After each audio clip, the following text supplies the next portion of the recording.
Bonjour, les gratte-ciels que vous voyez derrière moi sont ceux de la deuxième ville francophone au monde après Paris. Une métropole à la fois américaine et européenne. Une cité de paradoxes aux multiples visages. Aujourd'hui, Grand Tourisme est à Montréal. Située à l'est du Canada, Montréal est la plus grande des villes québécoises. Elle est installée sur une île du fleuve Saint-Laurent, au sud de la belle province. Jeune métropole de 350 ans, Montréal a aujourd'hui une place de choix parmi les grandes villes nord-américaines. Difficile d'imaginer le petit village iroquois que découvrit Jacques Cartier en 1535. 75 ans plus tard, c'est avec Samuel Champlain que commence l'histoire mouvementée de Montréal, d'abord baptisée Ville-Marie. De la mission religieuse à la traite des fourrures, françaises puis anglaises, Montréal a traversé bien des crises. Mais avec l'exposition universelle de 1967 et les Jeux Olympiques de 1976, Montréal, la dynamique, rayonne sur la scène internationale.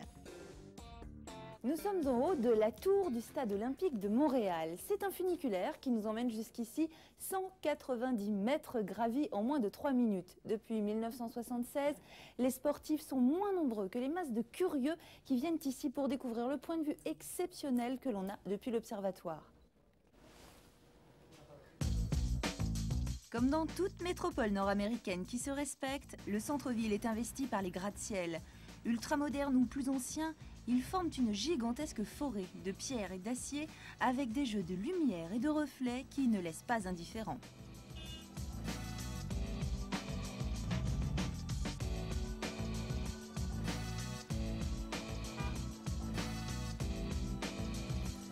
Le centre de Montréal est traversé par la rue Sainte-Catherine, la grande artère commerciale, toujours pleine d'activités et de rencontres inattendues.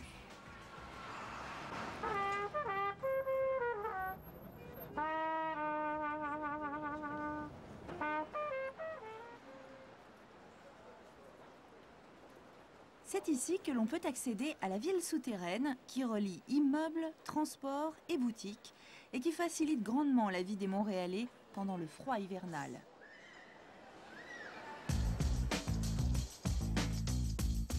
Une ambiance plus européenne nous attend le long de la rue Saint-Denis, une enfilade de petites maisons colorées aux escaliers typiques. À la tranquillité du quartier latin succèdent les couleurs du quartier chinois.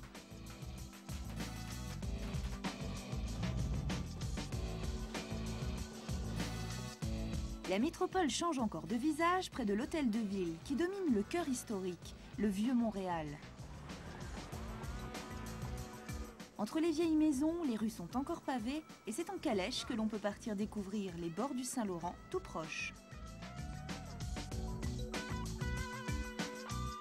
C'est d'ailleurs sur le Vieux-Port que nous attend André Boutillier de l'Association des guides touristiques. Bonjour Nathalie. Bienvenue à bord. Merci, on embarque? Bien sûr.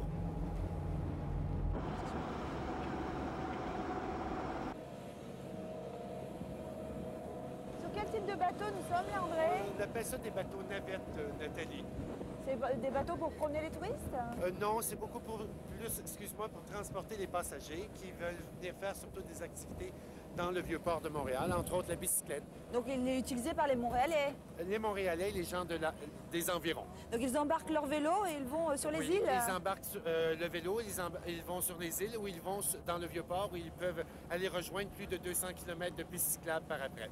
Le Vieux-Port, c'est un endroit vraiment très important à Montréal. C'est là qu'a débuté un peu l'histoire de la ville, finalement. Oui, on peut dire que dès 1642, il y avait déjà des activités portuaires dans cet endroit, d'où le nom du Vieux-Port de Montréal. Et aujourd'hui, qu'est-ce qui s'y passe? On y retrouve plusieurs activités intéressantes qui rejoignent, disons, toutes les couches de la famille, du plus jeune au plus vieux. On peut faire de la bicyclette, des patins à roues alignées. On peut aller voir cinéma 3D. On peut aller voir d'autres activités, marcher aux puces, en fin de compte, pour plusieurs types d'activités intéressantes. L'intense activité qui règne sur le Vieux-Port, elle a lieu toute l'année?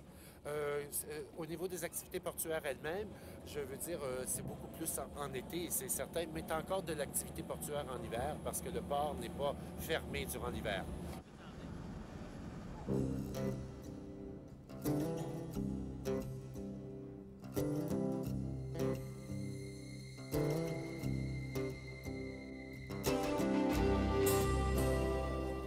Sur les bords du Saint-Laurent, de nombreuses activités de plein air sont proposées. La ville regorge de parcs pour la balade. Montréal est d'ailleurs classée 3e ville au monde où il fait le meilleur vivre.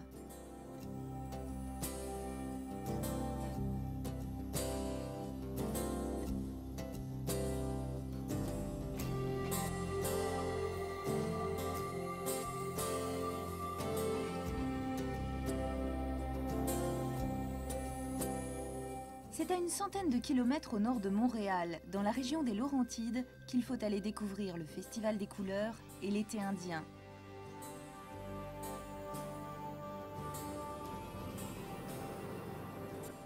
Pour cela, rien de tel que l'hydravion et l'expérience d'un pilote de brousse comme Michel Proulx.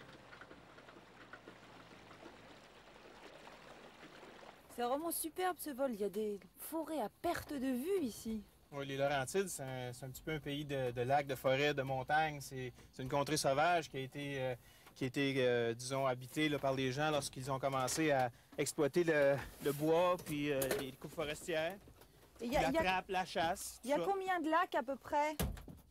Oh, pour sortir un nombre de lacs, c'est difficile, là, mais il y en a... il y a des milliers de lacs. On a pu en voir quelques-uns au cours de notre vol, mais...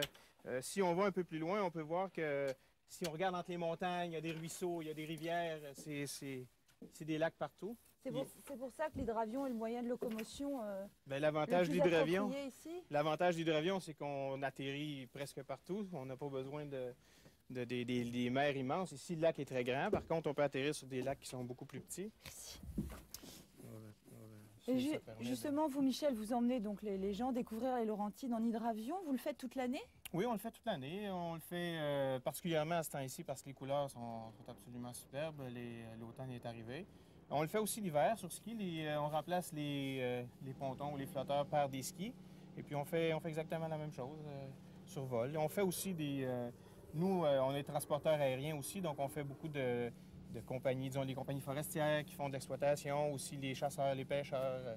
L'été indien est certainement le meilleur moment pour découvrir les Laurentides en hydravion, non? Ah, c'est évident qu'avec les couleurs puis tout ce qu'on a vu tantôt, les lacs, les rivières, c'est la plus belle période de l'année en hydravion pour ce qu'on voit. Par contre, il ne faut pas oublier que les Laurentides, c'est vivant 12 mois par année, que l'hiver, comme l'été, comme l'automne, c'est toujours très joli.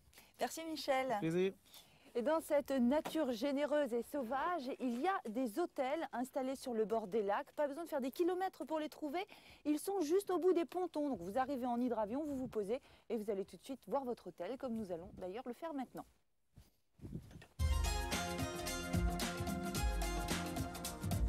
L'Estérel est un lieu de villégiature idéal dans les Laurentides et c'est Linda Daigle, la directrice, qui nous accueille. Linda, l'hôtel L'Estérel a les pieds dans l'eau, mais il est également entouré d'un paysage absolument fantastique. Absolument. Ce sont des sites, c'est un site en fait de montagnes, de lacs, 5000 acres de terrain montagneux. Très joli. Vous êtes ouvert toute l'année? Absolument. 4 saisons par année. Et en plus de l'hébergement, vous proposez pas mal de services à l'intérieur de l'hôtel. À l'intérieur de l'hôtel, oui. En fait, les services pour les activités, on a de la piscine, on a les bains tourbillons, les bains saunas, on a le gymnase. Et tout ça pour se préparer à toutes les activités qu'on peut faire à l'extérieur. Alors l'été, qu'est-ce que vous proposez exactement comme sport? L'été, une marina complète. On a beaucoup quand je parle d'une marina complète, tout ce qui est non motorisé ou motorisé. On a un terrain de golf, on a des terrains de tennis. Plusieurs activités, les sentiers, la bicyclette. Et on peut se baigner dans le lac? Absolument, mais c'est un peu froid. Mais il faut être brave, il n'y a pas de problème. On peut se reposer également et profiter de la superbe vue. Absolument. Merci Linda. Merci. C'est au bord d'un autre lac, si nombreux dans la région, que nous sommes partis découvrir un des visages de la gastronomie québécoise. Nous sommes à la Sapinière, un hôtel implanté dans ce cadre absolument superbe, ici en plein cœur des Laurentides. Et la Sapinière est également l'une des tables les plus réputées du Québec. Alors Monsieur Cholette, vous êtes le chef du restaurant, à la Sapinière. Et je crois que cette année, vous avez célébré un anniversaire. Oui, nous sommes en train de célébrer le 60e de l'hôtel La Sapinière. Et vous nous avez concocté ce plat qui est vraiment, lui, typiquement québécois. Vous pouvez nous le présenter? Oui, ça c'est un plat typiquement québécois. Ça c'est du caribou. Une côtelette de caribou, oui, c'est ça? Oui, c'est une côtelette de caribou. Le caribou, nous on l'apprête ici, bon, on le fait faisander un petit peu et on le poêle et on le finit dans le four. Le caribou, il est élevé ici? Ça vient d'un élevage? Le caribou, il vient, non, c'est tué par les Inuits sur la toundra, près de la baie James. Et c'est le meilleur temps de l'année où on peut avoir du caribou. Et c'est typiquement québécois, le caribou. Et est-ce qu'on peut manger tous les morceaux du caribou? Oui. Oui. Il n'y a aucun problème, tout se mange dans le caribou. Et on apprête des belles recettes avec le caribou. Et quel est le goût particulier de la viande de caribou? C'est très juteux, c'est sauvage, c'est très tendre, c'est très bon en bouche. Et pour mettre en valeur ces saveurs, justement, vous le préparez d'une façon particulière? Oui, j'ai travaillé avec une sauce à base de bleuets et réglisse noire. Les bleuets, bon, parce qu'ils viennent de la province de Québec aussi. Ça fait que c'est une petite sauce à l'essence de bleuets et réglisse. Et donc pour terminer un repas où on a pu déguster le caribou, vous conseillez également ce dessert? Oui, c'est un fameux dessert qu'on a justement, moi et le chef pâtissier, composé pour les 60e de l'hôtel. Et nous avons travaillé avec les produits du Québec, dont des bleuets et puis du fromage du Québec. Et nous avons fait 2 mousses et une petite sauce au cassis et un petit peu de chocolat. Ça a l'air vraiment très très bon. Merci beaucoup. Vous êtes bien gentil, merci. Pour visiter Montréal et profiter du Festival des couleurs dans les Laurentides, prévoyez de partir fin septembre, début octobre. Malgré le redout dû à l'été indien, nous vous conseillons de prévoir des vêtements chauds. Il existe des vols directs à destination de Montréal, au départ de Paris et de province. La durée du voyage est d'environ 7 heures. Enfin, pour tout renseignement, contactez la division Tourisme de l'ambassade du Canada à Paris ou Tourisme Québec à Montréal. Il y a 100 ans, c'est un train qui a ouvert une route à travers les Laurentides, aux colons et aux marchandises. Aujourd'hui, le petit train du Nord n'existe plus, mais sa voie est devenue l'une des plus belles pistes cyclables du monde. Longue de 200 km, elle vous fait traverser un paysage féerique. C'est dans le parc linéaire des Laurentides que nous nous quittons pour aujourd'hui. À très bientôt dans Grand Tourisme.